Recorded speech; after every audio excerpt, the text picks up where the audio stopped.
anymore. Right, neither shall they learn war anymore. Now, as soon as those Israelis went down to Israel in 1948, what was going on in that time? Those Arabs began to fight them. So the minute they went down, there was a war that happened between those two nations. So even on that aspect, that part of the history that we can go back to, that also further proves and solidifies the fact that they are not the people of the Lord. Even the Prime Minister of Egypt had a problem with them being in that land. He said that, look, how can we, I'm roughly paraphrasing what he said, but he said something to the effect, how can we accept you when the Jews stepped back black and came back white? So even he knew that those people over there in Israel were not the real Jews. He knew this. Okay? And all of the prime ministers around the world, they know who the real Israelites are anyway. If Hitler knows who the real Israelites are, then most of them gotta know who they are. Even the previous prime minister of Iraq, what was his name? Ahmadinejad. He knows that we're the Israelites. Okay? So if these different prime ministers know from these different countries know, they all know. You better believe they all know, man. Even President Nixon spoke about how were the Hebrews. There's footage on that. How the so-called black Americans go back to the Hebrews. Alright? So they all know about it, man. But what it is, they don't want to publicate it to the public because they have to keep their supremacy going. If we're known as the true Jews, then that would then do away with what you would call Edomitic supremacy. So they had to do it. It wasn't in their best interest to do it anyway. Go on, brother. Oh, verse 5. O house of Jacob, come ye and let us walk in the light of the Lord. Right. Therefore thou hast forsaken thy people, the house of Jacob, because they be replenished from the east, and are soothsayers like the Philistines. Yep. And they please themselves in the children of strangers. Right, keep going. Verse 7. Their land is their land is full of silver and gold. Neither is there any end to their treasures. Yeah, keep going. Their land is also full of horses. Neither is there an end to their chariots. Their land is also full of idols. Yeah, that's going into something else, brother. Yeah, go back to what you had in what is it, 1 Corinthians 4? My bad, I forgot to stop. Yeah, so going back to what Paul was saying, Paul said that we were naked and we had no certain dwelling place. And that's what stands to this very day, because guess what? The revival of this ancient Roman system is back in effect all over again. And this is what you would call the greater empire as it was in the days back then. Keep going, bro. You got something? Isaiah 24 and 5. This is Isaiah 24 and 5. I take hold on to that. I'll be patient.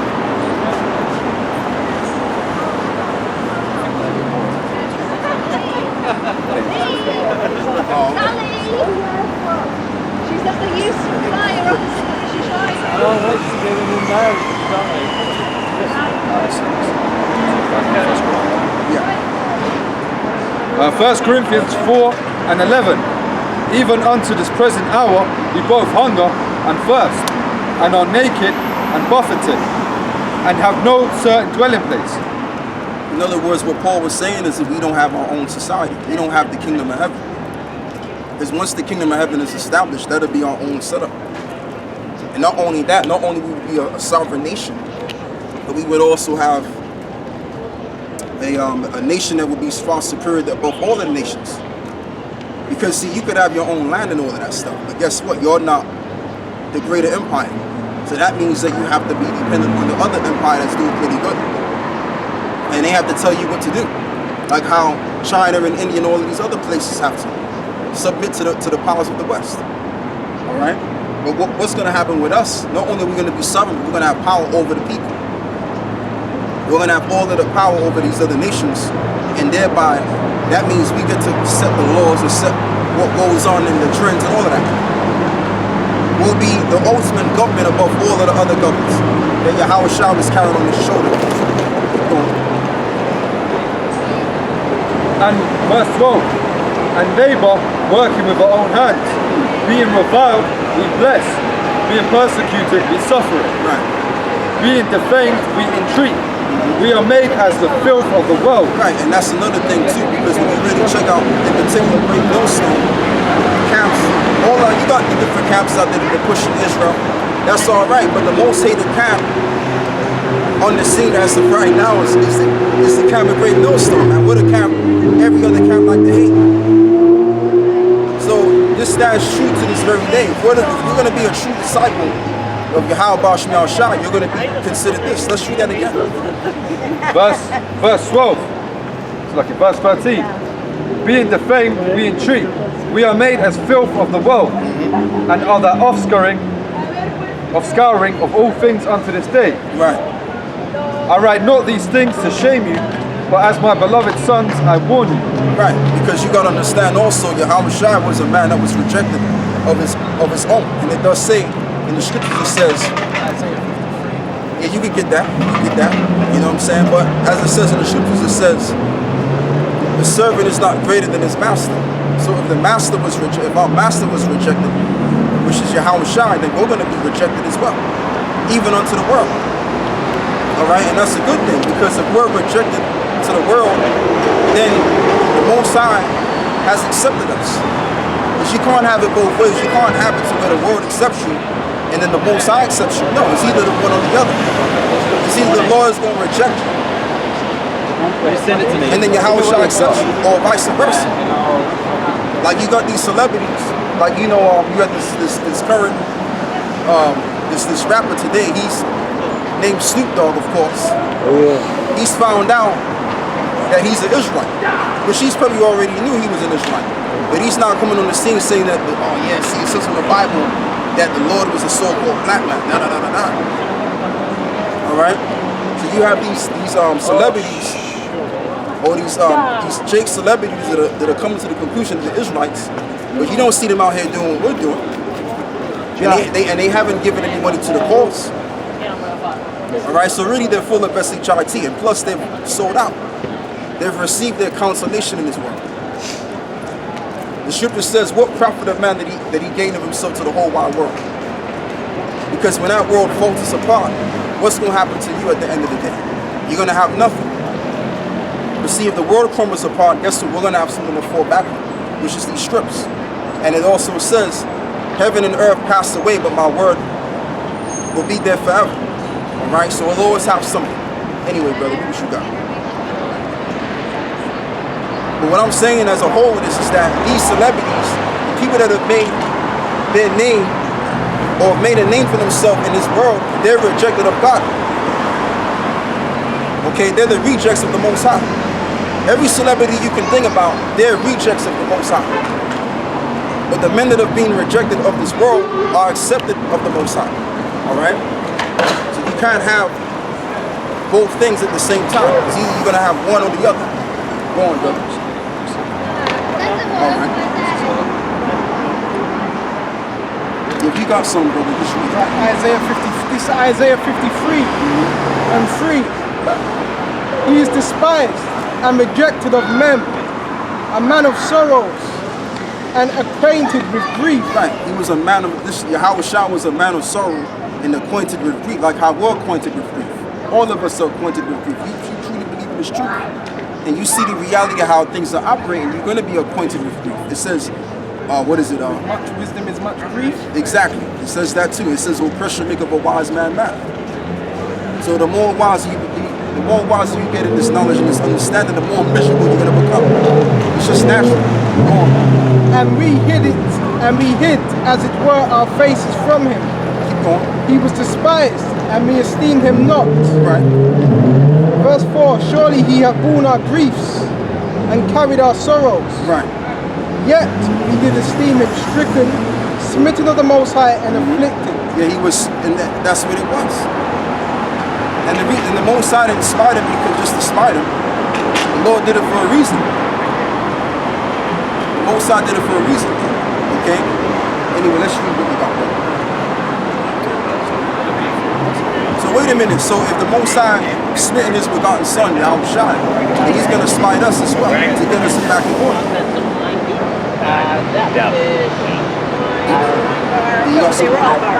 Yeah, verse 5. But he was wounded for our transgressions. He was bruised for our iniquities. Right. The chastisement of our peace was upon him. Exactly, and that's why he went on the cross and got lashed, got his backlash, and went through all kinds of uncomfortability and excruciating pain while being on that cross, because it was to die for the sins of Israel, and also beginning with the nation of Israel, the elect. So he died for them, ultimately, so that the whole nation could be revived again. Because the Lord deals with order. The Lord is not the order of confusion. He deals with complete order. Okay, so keep going. And with his stripes we are healed. Right, and with his stripes we are healed. Go on. Verse 6, all we like sheep have gone astray. We have turned everyone to his own way. And the Lord Yahweh have laid on him the iniquity of us all. Right, the iniquity of us all. In other words, the sin. So when the Lord was getting lashed and abused on that cross, that was all our sins. That was all of our sins that he had to cast away. So pretty much our sins were done because of the shed of his blood. Okay, and when you read the scriptures, like I'm always gonna say, he only died for the nation of Israel. He didn't die for no other nation. Alright? And I don't care what you Christians believe out there, I don't give a good goddamn, because if you guys believe in goes all the way back to the Nicene Council in 325 AD. So the doctrine of Christianity is a formulation that started out by men. It was man-made, it was man's formulation to make up this doctrine that you call Christianity. Okay, this doctrine is of the Most High himself, as we can get in Deuteronomy the 9th chapter sooner or later. Alright? So keep going. Verse 7, he was oppressed and he was afflicted. Yeah?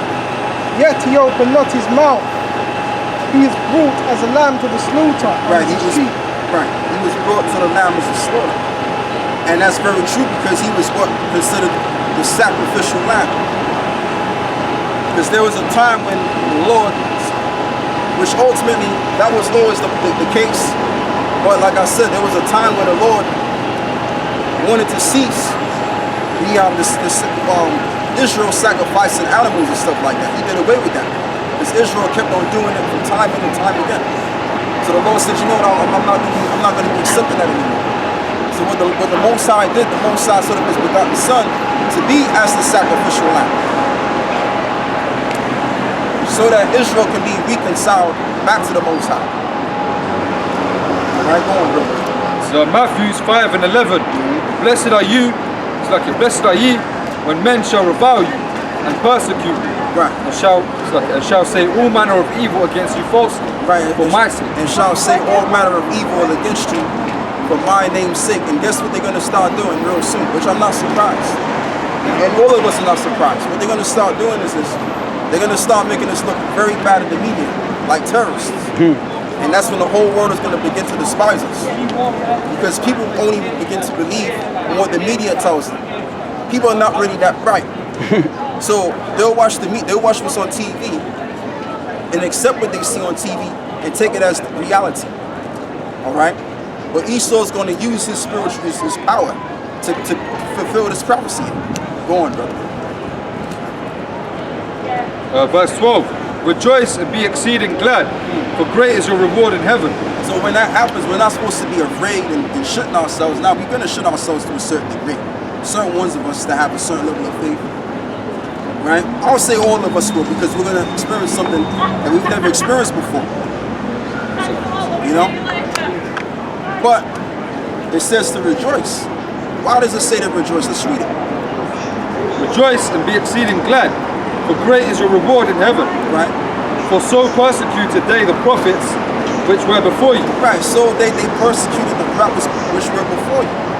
So if they persecuted the prophets before us, then it's going to happen all over again. It says, there's no new thing under the sun saying that it is of me. Can you please give me that, brother? Keep reading. Verse 13. Yeah, Ecclesiastes 1. Ye are the salt of the earth. If the salt have lost its savour, wherewith shall it be salted? Right, keep going. It is then thenceforth good for nothing. Right, it is therefore good for nothing. Go on. But to be cast out and to be trodden under the foot of men. Ye are the light of the world. A city that is set on a hill cannot be hid. Right. And why are we the light of the world? Because we have this wisdom and understanding, which is the light of the world. The world of who? The world of the nation of Israel. Yes. Now, can we say the entire world? Yeah, we can say that to a certain degree, because the scripture says to teach. Funny, man. To teach to all nations. So it does say that. Okay? But if you're not doing the work, if you have this doctrine and you're not going out there doing the work, then you're for nothing. You're useless, you're worthless. Alright?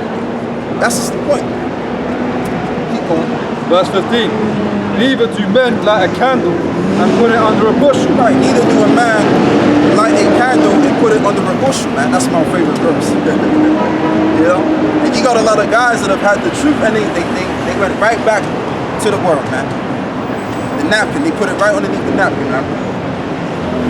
Alright? And you don't see them nowhere, you don't see them nowhere. What they're doing is they're living according to their own righteousness. That's what they're doing. Go on, bro. But on a candlestick and give it like and give it light unto all that are in the house. Alright, tell you what. Tell you what you do. Drop that, give me Isaiah 60 now. Yeah, hold you down.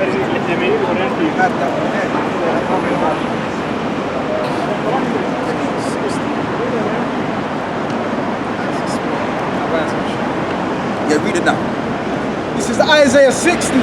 Arise and shine, for the light is come, and the glory of the Lord, Yahweh Shem Yahushai. Yeah, so it says, arise and shine, for thy light has come. For this is the glory of Yahweh Shem Yahushai. And what is the glory of the Lord? It's truth. That's the light that's going to get us to a whole other level. And this is why, more than now before, we're famous now. Now, there was a time and a point where we wasn't so famous. Now everybody knows us. Everybody know about the Hebrew Israelites. Everybody and their grandmother know about the Hebrew Israelites now. Okay, because we pushed this word so fervently. It's just gotten to the point where it's just expanded, man. That's the only word I can use. It's severely proliferated to the point where YouTube don't know what to do anymore. They can't stop the truth. You know, they've tried shutting channels down, this channel and that channel, but that hasn't worked. What has happened is you had more camps that have came up and set up out of nowhere, and they're teaching Israel. So now what you have is this idea, which is beginning to become stronger and stronger, that the so-called Negroes and the so-called Latinos, Native Americans are the Israelites. Okay, that idea is becoming stronger and stronger, which is the truth anyway. So let's read on. Glory of the Lord, Yahweh Shem Yahushai, is risen upon thee. Right? Verse 2, for behold, the darkness shall cover the earth, Right, it says the darkness shall cover the earth. and the gross darkness the people. Right, so what makes people into darkness? Because they don't know exactly what's going on. They don't know who they are. They have no clue what the hell's going on. We have the light. And you're in a dark place, you know where to step. But when you don't have a candle, when you're in the dark place, you're gonna step all over the place. Yeah. You might step on the damn frog and bust your head. Okay? Yeah, read that. I'll tell you what we done with that. John 3 and 19. And this is the condemnation, that light is coming to the world. And men love darkness rather than light. So it says, this is the condemnation, that light is coming to the world. Men love darkness rather than light. And that's why they hate us. That's another reason as to why Paul said that we're liking us to offscore in the world. Because when you preach this truth, guess what? You're showing and exposing the iniquity of the masses of the people. And what you're going to find out, the masses of the people are the Israelites. Because the scripture says, though Israel be as the sand of the sea, but a remnant shall return. So you have a whole heap of different Israelites, man. You even got people that you may not think are Israelites, but they're Israelites. Okay? That's what you're going to find out. And she was going to step right because she wanted that attention, man. Yeah. She wanted to test to see who was going to look or something, man.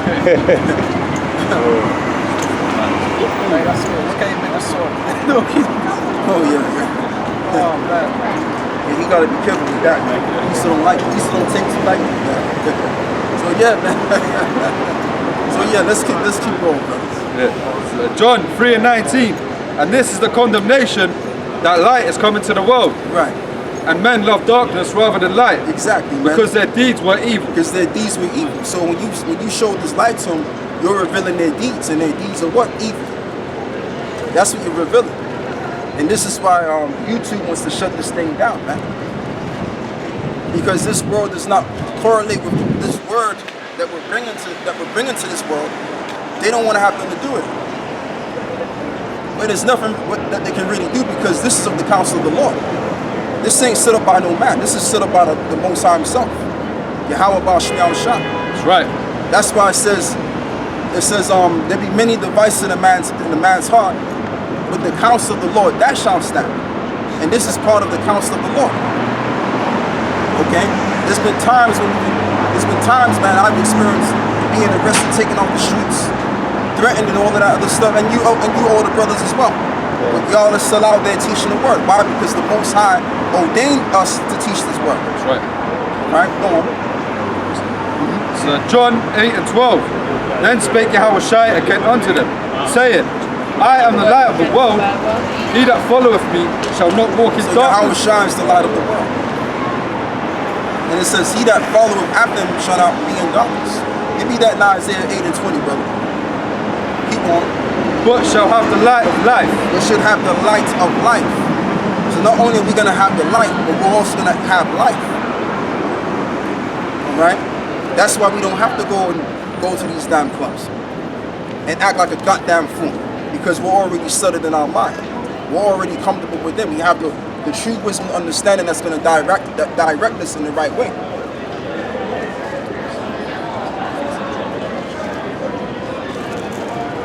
You want to get that? Get this in. I think it's in Matthew's 9. Nah, he's talking. It's all right, brother. Yes, so keep going.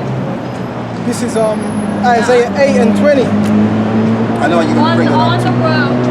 On the right. To the law and to the testimony, if they speak not according to this word, it is because there is no light in them. Right, so if they don't speak according to this word, it's because there is no light in them. So as I'm going to say right now, there's no light in no Quran. There's no light in Christianity. There's no light in being a Seventh-day Adventist or Episcopalian going individual.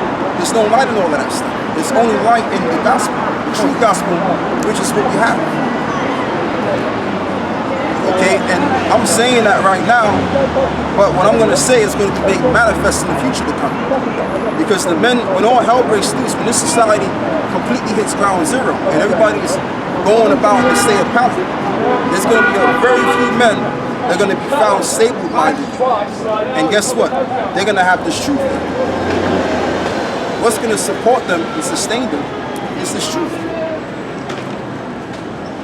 Because if you have if you have a lot of lies out here, then surely you're going to have the truth on you. Okay, only a lie can come from the truth. When you think about it, something that should make you think. You know, so you're going to have certain men that's going to be walking this earth that's going to have the truth. Now, like I said, if you have people that are influenced in lies, then you have to have a truth. So get that in Isaiah 30, I believe it's 33, verse 2. You got some, brother, just read it. This is John 9 and 1. And Yahushua passed by and saw a man which was blind from his birth. And his disciples asked him, saying, And she's looking because she want attention, man. Just walk on by, man. Ain't nobody looking at you. And his disciples asked him, saying, Master, who did sin, this man or his parents, Right. that he was born blind? Okay. Yahushua answered, neither has this man sinned nor his parents. Right, and this is a metaphor. Now this is not actually a metaphor, but this stands for something.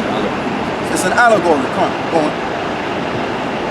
But the works of the Most High should be made, neither has this man sinned nor his parents. Yeah. But the works of the Most High should be made manifest in him. Okay. I must work the works of him that sent me, while it is day. The night cometh when no man can work. Verse 5. As long as I am in the world, I am the light of the world. When he had thus spoken, he spat on the ground and made clay of the spittle. Right. And he anointed the eyes of the blind man with the clay. He said unto him, Go wash in the pools, Siloam, which is by interpretation sent. He went his way therefore and washed his eyes and came seeing. Yeah, keep going. The neighbors therefore, and they which before had seen him that he was blind, said, Is not this he that sat and begged? Some said, This is he. Others said, He is like him. But he said, I am he. Yeah, so the point of the matter is that this is an allegory. Now this actually happened. Okay, this miracle actually happened. But it stands for something, right? And it means that the Lord has a way of awakening, opening up your mind to the truth. Okay, you was once in a state of darkness and blindness. Now your third eye is open now to this truth and this understanding. That was the allegory for that miracle. Okay? Because at once a time he was in a dark state of mind. He was into the Christianity. Some of us were into being Islam, getting involved into baptism, getting involved into Catholicism. We were all involved in that world of darkness. But we've come to the true light. And that's what that represented. Go on, bro.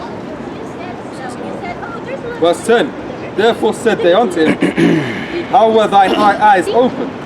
He answered and said, A man that is called Yahushua made clay and anointed my eyes, Right. and said unto me, Go to the pool of Siloam and wash. And I went there and washed and received sight. Okay. Then said they unto him, Where is he? He said, I know not. They brought to the Pharisees him that aforetime was blind. Verse 14. And it was the Sabbath day when Yahushua made the clay and opened his eyes. Then again the Pharisees also asked him how he had received his sight. He said unto them, He put the clay upon mine eyes, and I washed and do see. Therefore said some of the Pharisees, This man is not of the Most High, because he keepeth not the Sabbath day. Others say, How can a man that is a sinner do such miracles? And there was a division among them. They say unto the blind man again, What sayest thou of him, that he hath opened his eyes? He said, He is a prophet. But the Jews did not believe concerning him, that he had been blind and received his sight. Right, so although the Lord was doing all of these miracles and performing all of these miracles, they still didn't believe on him. They still didn't believe that he was the only one begotten Son, the Messiah of the nation of Israel. Especially the Pharisees.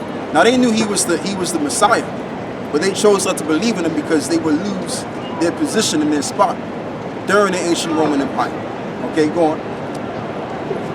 But the Jews did not believe concerning him, that he had been blind and received his sight, Right. until they called the parents of him that has received his sight. Right. And they asked him, saying, Is this your son, Right. who you say was born blind? How then doth he see? His parents answered them and said, And it got to the point where you had some Pharisees, they became believers because they saw what he was doing and they accepted it. Like you got people that would say, they'll make fun of us and say, Oh, you guys are liking unto the Pharisees. A Pharisee just means someone that was a study of the law. Just because you're called a Pharisee does not make you a bad person. No, even Paul was a Pharisee. What does that mean? He was a study of the law. He knew the law more than the average Israelites at the time. Okay? Now, if you knew about the law, you was on a superior level. Go on, brother. Yeah. and this just proves how faithless they were as well, because they went to the extent of calling the man's parents to prove that he was blind. Right. They should have just believed it in the first place. Right, exactly. Verse 20. His parents answered them and said, Who know that is this our son, and that he was born blind? But by what means he now seeth, we know not. Yeah, they didn't understand, like, why is this man able to see all of a sudden? What's going on there? Well, they didn't believe that he could actually see. They just believed that if you're born blind, you're going to be blind for good. You know, which that's logical sense, but there's more than just being logical. You have to be spiritual minded, and that's what they lack. They lack the ability of being spiritual. Go on, brother. But by what means he now seeth, we know not. or who hath opened his eyes? Yeah. We know not. He is of age, ask him. He shall speak for himself. Yeah, keep going. These words spake his parents, because they feared the Jews. For the Jews had agreed already that if any man did confess that he was the anointed, he should be put out of the synagogue. Right, exactly. So that's why they didn't want to confess that he was the one and only, the begotten Son, the Savior of the nation of Israel, because they would be kicked out. You got some guys that were within the synagogue, and they didn't want to say nothing because they kind of, they was kind of scared that he might get kicked out of the synagogue. All right, and I believe that the Pharisees already knew about Yahushua. They knew that he was the one written in the Old Testament, but again, they chose not to believe him because they was going to lose their position. All right, as they sold out. The Pharisees sold out to the Roman government. Go on. So, verse 23, therefore said his parents, he is of age, ask him.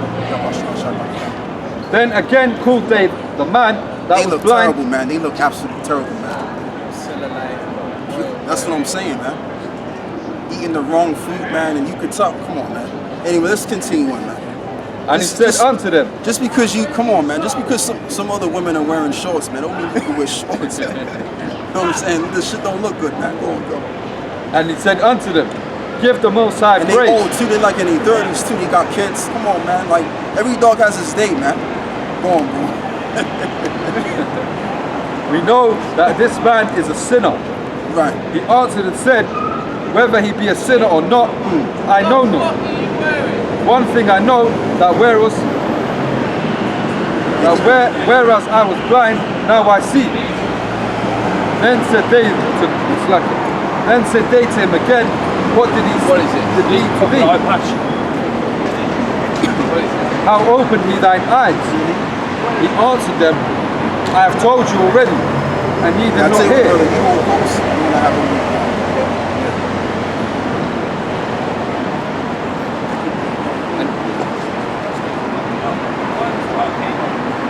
He answered them, I have told you already, and ye did not hear.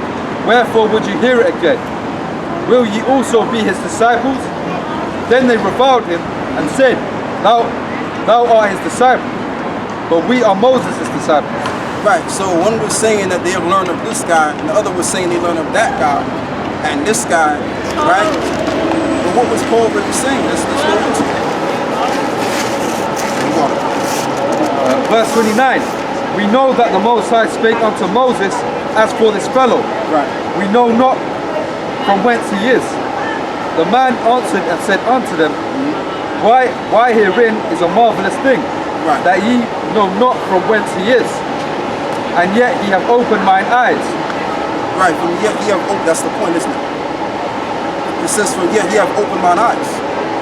So when Yahushua was healing the blind, that was an allegorical or a metaphor saying that we've been awakened to see the truth, seeing the light. Okay? And the only people that can see the light are the Israelites. Those are the serious minded in the first place. Because this is not no joke. We're not coming out here to be joking around and making a show. Now it may look like we're making a show, but we're really serious about this thing. Okay? Can I just ask him, are you the Israelite? That's Are you exactly not? what we are. I wonder if he was Muslims. No, we're the Israelites. We're not no Muslims. We're not no stinking Muslims. I don't mean to say it like that. No, don't but you know, say that. Yeah. we're not no Muslims, man. We keep going. Is he an Israelite, is he? Absolutely. Verse 30, then man answered and said unto them, Why herein is a marvelous thing, that ye know not from whence he is, and yet he hath opened mine eyes. Yep. Now we know that the Most High heareth not sinners. Right. But if any man be be a worshipper of God, Yep. and doeth his will, him he heareth. Right. Him he heareth. So him that doeth the will of the Heavenly Father, him he heareth. Okay? But in order for you to do his will, your eyes have to be open to do his will.